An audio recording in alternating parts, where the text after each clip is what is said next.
امریکہ کے ایک ہسپتال میں ایک عجیب و غریب واقعہ پیش آیا اور اس واقعے کے زیر اثر امریکن ڈاکٹر مسلمان ہو گیا۔ مذکورہ ہسپتال میں ایک روز ڈیلیوری کے 2 کیس ایک ساتھ آئے۔ ایک عورت سے لڑکا پیدا ہوا اور دوسری سے لڑکی۔ جس رات ان دونوں بچوں کی ولادت ہوئی، دونوں بچوں کی کلائی میں وہ بیلٹ بھی نہیں باندھی جس پر بچے کی ماں کا نام درج ہوتا ہے۔ تو نتیجہ یہ ہوا کہ دونوں بچے مکس ہو گئے اور ڈاکٹرز کے لیے شناخت کرنا مشکل ہو گیا کس عورت کا کون سا بچہ ہے، حالانکہ ان میں سے ایک لڑکی تھی اور دوسرا لڑکا۔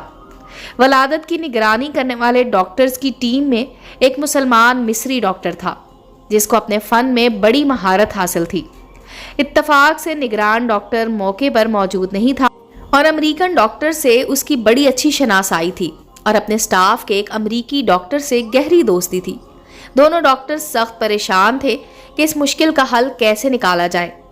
امریکی ڈاکٹر نے مصری ڈاکٹر سے کہا کہ تم تو دعویٰ کرتے ہو کہ قرآن ہر چیز کی تشریح کرتا ہے اور اس میں ہر طرح کے مسائل کا احاطہ کیا گیا ہے، تو اب تم ہی بتاؤ کہ ان میں سے کون سا بچہ کس عورت کا ہے۔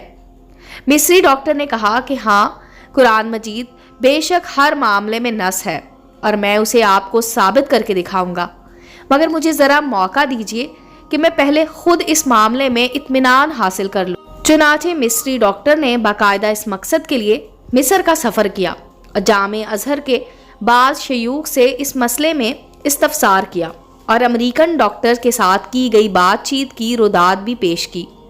ازہر عالم نے جواب دیا کہ مجھے طبی معاملات مسائل میں ادراک حاصل نہیں ہے، البتہ میں قرآن کی ایک آیت پڑھتا ہوں، آپ اس پر غور و فکر کریں، اللہ تعالیٰ نے چاہا تو آپ کو اس مسئلے کا حل اس میں مل جائے گا۔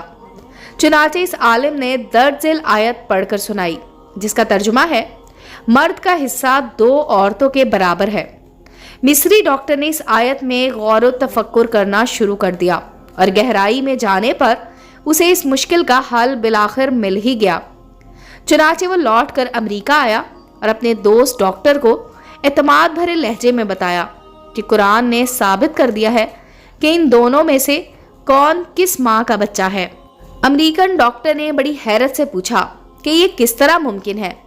مصری ڈاکٹر نے کہا کہ ہمیں ان دونوں عورتوں کا دودھ ٹیسٹ کرنے کا موقع دیں تو اس معاملے کا حل معلوم ہو جائے گا۔ چنانچہ تجزیہ و تحقیق کے نتیجے میں معلوم ہو گیا کہ کون سا بچہ کس عورت کا ہے، اور مصری ڈاکٹر نے اپنے غیر مسلم دوست ڈاکٹر کو اس نتیجے سے پورے اعتماد کے ساتھ آگاہ کر دیا۔ ڈاکٹر حیران تھا کہ آخر یہ کیسے معلوم ہو گیا۔ مصری ڈاکٹر نے بتایا کہ اس تحقیق و تجزیے کے نتیجے میں جو بات سامنے آئی ہے وہ یہ تھی کہ لڑکے کی ماں میں لڑکی کے ماں کے مقابلے میں دگنا دودھ پایا گیا ہے۔ مزید برآں لڑکے کی ماں کے دودھ میں نمکیات اور وٹامنس حیاتین کی مقدار بھی لڑکی کی ماں کے مقابلے میں 2 گنی تھی۔ پھر مصری ڈاکٹر نے امریکن ڈاکٹر کے سامنے قرآن کریم کی وہ متعلقہ آیت تلاوت کی، مرد کا حصہ 2 عورتوں کے برابر ہے، جس کے ذریعے اس نے اس مشکل کا حل تلاش کیا، اور جس عقدے کو حل کرنے میں دونوں ڈاکٹرز نہایت پریشان تھے۔ چنانچہ وہ امریکی ڈاکٹر فوراً ایمان لے آیا۔